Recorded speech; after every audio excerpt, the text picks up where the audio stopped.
cannot, as Allgaier keeps it wound up topside off the corner. They'll come from the sun into the shadows behind the massive grandstands here at Daytona.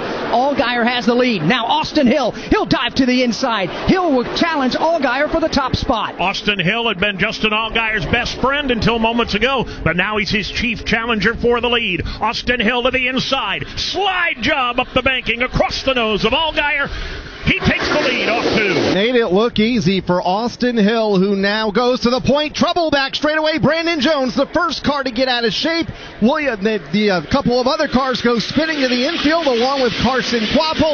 About a half a dozen cars involved in an incident halfway up the back straightaway, initiated by Brandon Jones. It looks like everybody is able to pull away except for Brandon. Carson Quapple sporting some damage on his Junior Motorsports Chevrolet. There's one other car to the inside of the racetrack against the inside wall. That is Daniel Dye. William Sawalich gets a piece. We are under the caution flag for the first time in the United Rentals 300.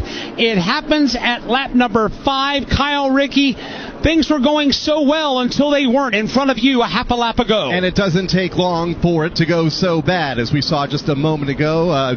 Maybe a push gone bad here halfway up the back straightaway. Turned Brandon Jones into the outside wall. Connor Zilic got a piece of it. He is now limping back to the inside of the speedway, along with Daniel Dye, who remains the only car here on the back straightaway. He'll need some assistance to get back to the front stretch. Caution flag number 1 flying, coming out at lap number 5. A mini crash on the back straightaway slows us for the first time in the afternoon.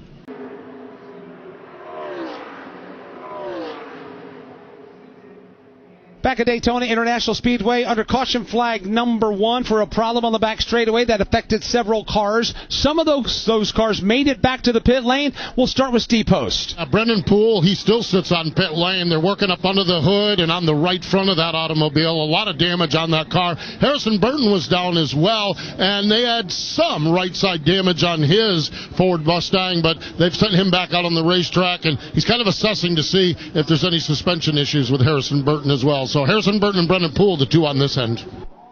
Chris Wilner, any cars that had damage make their way in front of you? Connor Zilic got a piece of it on his Junior Motorsports Chevrolet. They came down one time, put 4 fresh tires on it. Actually, the hose got stuck up underneath the car, so they had to pull a secondary hose to get the tires changed, send him on his way. He's going to come back down this time to evaluate the damage. This feels like it's primarily on the nose, but he says it drives well. Crew Chief Marty Lindley, who was with Sam Mayer the last couple of years, said, we are on the DVP, so we cannot have any more over-the-wall adjustments after this one. So they're going to evaluate this next time down for Connor Zilic, but that's the extent of it, just the front-end damage. And Brandon Jones was in front of Alan Cavana.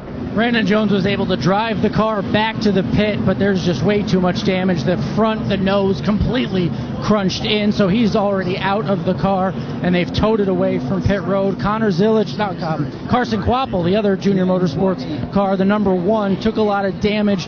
The wheels are up, the wheels are straight, but it has no bumper, so some extensive damage they have to fix. The team is prepped. They have the bumper, they have the equipment, but they're going to have to spend some lengthy time on pit road to get that done. A short day for some. Daniel Dye, Brandon Jones out of the race, 8 laps in.